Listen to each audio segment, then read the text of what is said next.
হাই friend, ভালনে আপোনালোকৰ? আজি মই নাবিয়াক স্কুললৈ থ'ব গৈছিলোঁ। আজি বুলি নহয়, দুদিনমানেই হ'ল মই থ'ব যাওঁ, আনিবও যাওঁ। কাৰণ তাইৰ দেউতাকৰ এক্সিডেণ্ট হোৱাত ভৰিখনত দুখ পালে আৰু গাড়ীখনক গোটেই ভাঙিল। গাড়ীখন বনাব দিয়া হৈছে, সেইকাৰণে ময়ে অনা নিয়া কৰি আছোঁ। আৰু 7:30টাতে স্কুলত থ'ব যাওঁ। দেখিছেনে, আহোঁতে ইমান ৰ'দটো ওলালেই, 8টা বাজিছেহে, ইমান গৰম লাগিলে। এতিয়া ইফালে মই মুড়ি আৰু অকণমান দৈ খাব ওলাইছোঁ, কাৰণ ঘৰত ইমান কাম আছে। গোটেই কামখিনি কৰি মেলি একেবাৰে 2টা-3টামান বজাতে ভাত খাব পাৰিম। ভোকো লাগিছে, সেইকাৰণে খাই ল'লোঁ।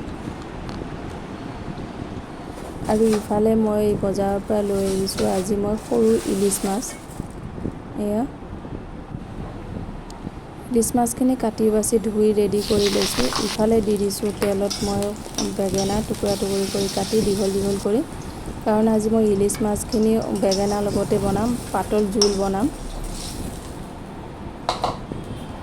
বেঙেনাখিনি ভাজা হৈ গৈছে, নমাই লৈছোঁ। এতিয়া তাতে দি দিছোঁ আৰু অলপ তেলত দি দিছোঁ মই কালিজিৰা, কেঁচা জলকীয়া পেষ্ট, হালধি আৰু কাশ্মীৰী মিৰ্চ।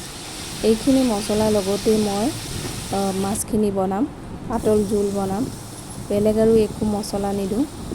ইলিছ মাছত মছলা দিলেও ভাল নালাগে, ইয়াৰ গোন্ধটো গুচি যায়, সোৱাদটোৱে নোহোৱা হৈ যায়। সেইকাৰণে একো মছলা নিদিওঁ। আৰু মাছখিনি মই এনেকৈয়ে কেঁচা কৰি বনাম। বেলেগকৈ তেলত মই ভাজি লোৱা নাই, মছলা তেলখিনিৰ লগতে ভাজি বনাম। তাৰপিছত ভাজা অলপ হৈ গৈছে। এতিয়া ইয়াতে দি দিছোঁ মই পানী, দি দিছোঁ মই নিমখ আৰু ভাজি থোৱা বেঙেনাখিনি দি দিলোঁ। আৰু ইয়াতে দি দিম মই কেঁচা জলকীয়া 3টা। আৰু এতিয়া 2-3 মিনিটমানৰ কাৰণে ঢাকি দিম।